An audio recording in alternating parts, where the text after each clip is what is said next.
I nderuar urat, atë spiru të dashur vëllezër dhe motra më Krishtin, në dielën e 5 të Pashkës ne kujtojmë një ngjarje, një bashkëbisedim të Zotit tonë Jezu Krisht me një grua samaritane. Është një ungjilli i gjatë, por nuk mund të flasim dot për të gjitha, pavarësisht se aty është një minjer me diamante shpirtërore që nuk do na lidhte koha, por le të prekim disa nga ajo çfarë dëgjuam sot. Pra Zoti Jezu Krisht ishte duke u folur judejve se ai që do ketë etje dhe do shkojë tek ai, Krishti do t'i jepte ujë të gjallë që buron për jetë të përjetshme. Krishti nuk po fliste me judejt për ujin atë që ne pimë zakonisht për të shuar etjen e trupit që sjell prapë etje. Krishti me ujin e gjallë fliste për shpirtin e shenjtë, i cili buron nga Ati dhe dërgohet në botë nëpërmjet Birit, dhe që do vinte me fuqi në ditën e Pendikostis, 50 ditë mbasi Krishti do ngjallej prej së vdekursh. Por judejnë nuk i kuptonin këto fjalë të Krishtit, si ka dhe shumë njerëz sot që nuk i kuptojnë, dhe kërkonin ta vrisin me gur Jezuin. Atëherë ai iku në Samari. Samaria ishte një krajinë e përzier me judejnë dhe kombe.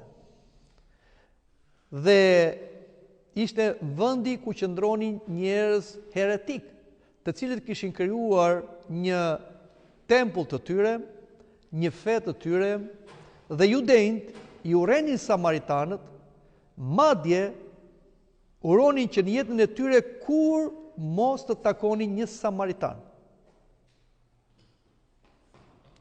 Por Krishti ikën nga Judeja shkon në Samari. Pra, Krishti nuk qëndron me zor, as i imponohet njerëzve. Edhe ne pse ne jemi të krishterë me traditë dhe mburremi dhe për këtë, por nuk e dëgjojmë fjalën e Krishtit, atëre Krishti na lë. Dhe shkon të të tjerë njerëz, të cilët ndoshta sot nuk janë pjesë e traditës së krishterë, ose s'kan lidhje fare me krishtërimin, por atje shkon Krishti për t'ju thënë fjalën e Zotit, sepse ata vërtet do ta dëgjojnë dhe do ta besojnë. Ashtu si ndodhi edhe në rastin që dëgjuam. Krishti shkoi pra në Samari, në këtë vend armik të judejve. Ishte mesditë. Thuhet ora 6, por ora 6 përkthehet në orën 12 të drekës. Piku i vapës ose zhegu, dhe Krishti ulet afër pusit të Jakobit. Dhe kishte etje, na thuhet. Pse kishte etje Krishti? Sepse Krishti është Perëndi, po është edhe njeri.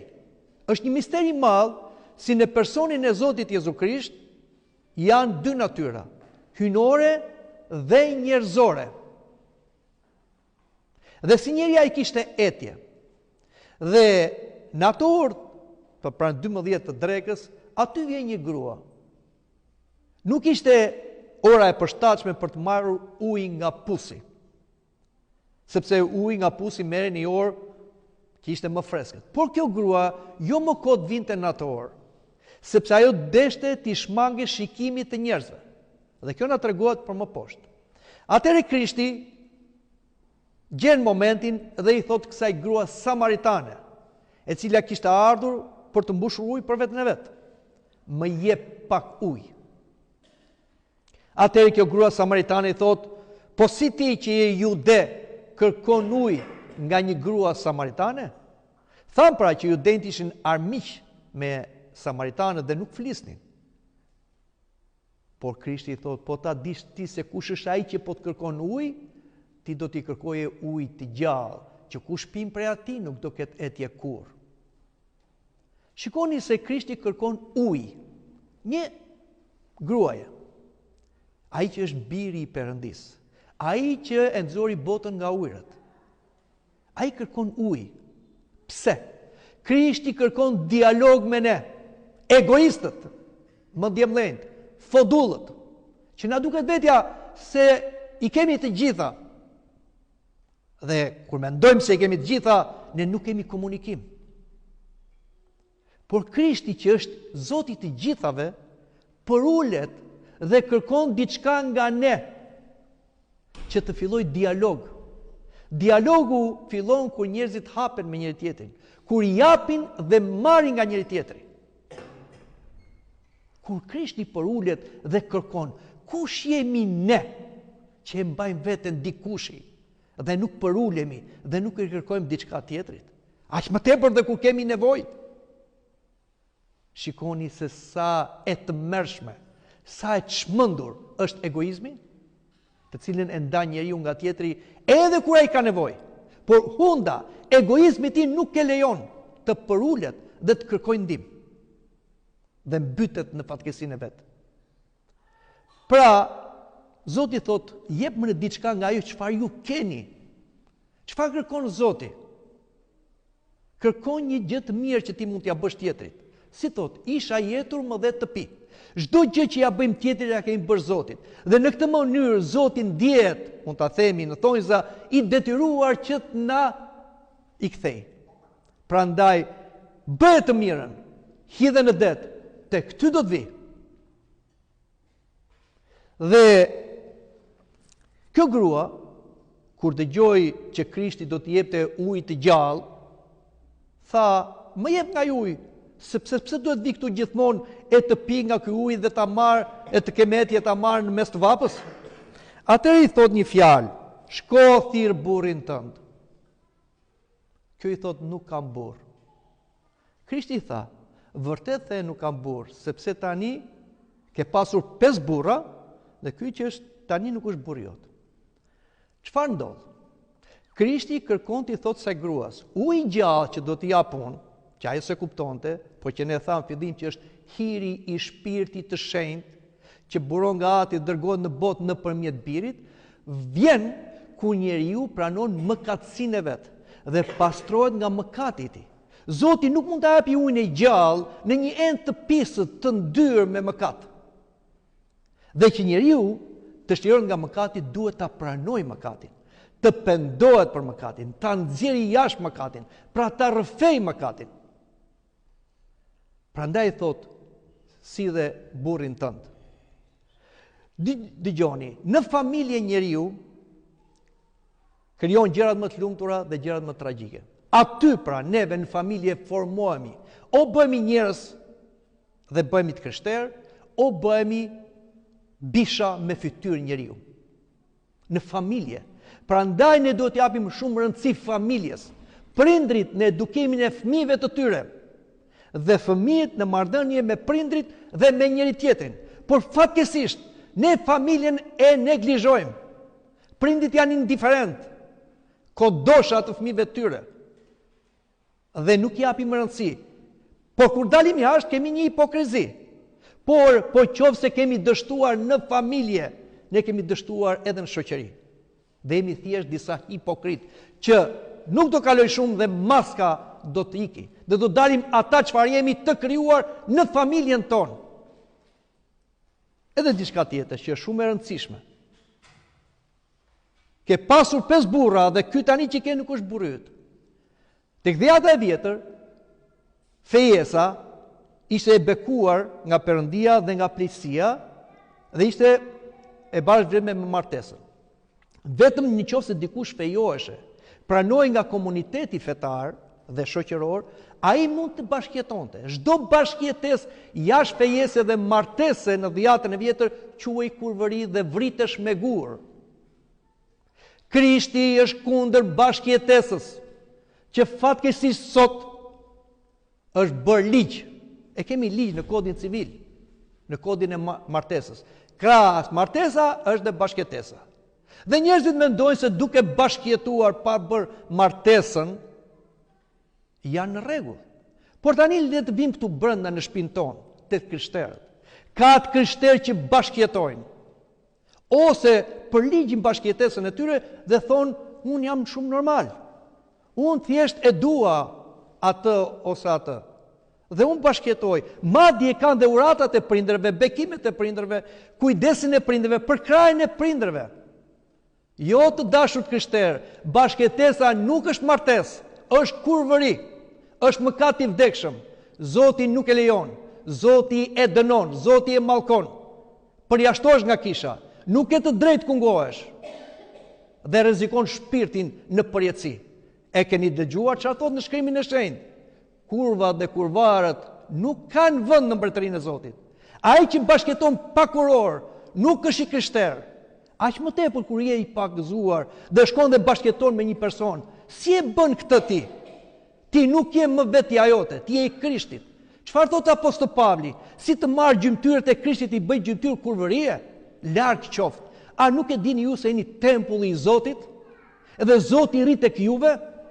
Si mund të bëjmë neve me trupin ton çfarë duam? Thjesht se më do ose e dua? Në qoftë se e do ose e do, hajde këtu në kish, bekoje, shenjtëroje lidhjen tënde, martohu në Zotin.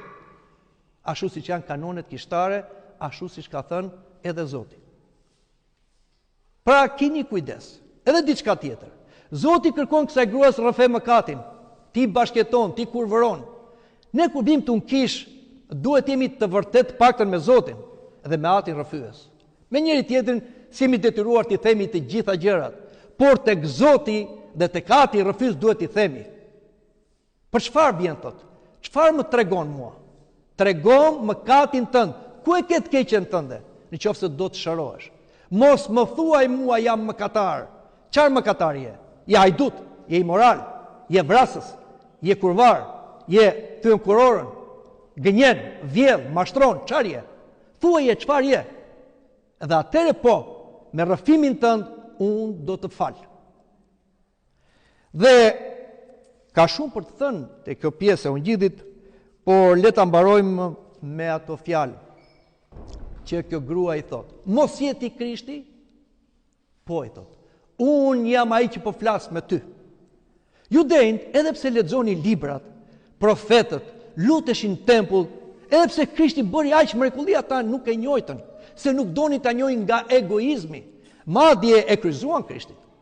Po ja pra kjo grua samaritane, edhe pse mëkatare, e hapi zemrën Krishtit.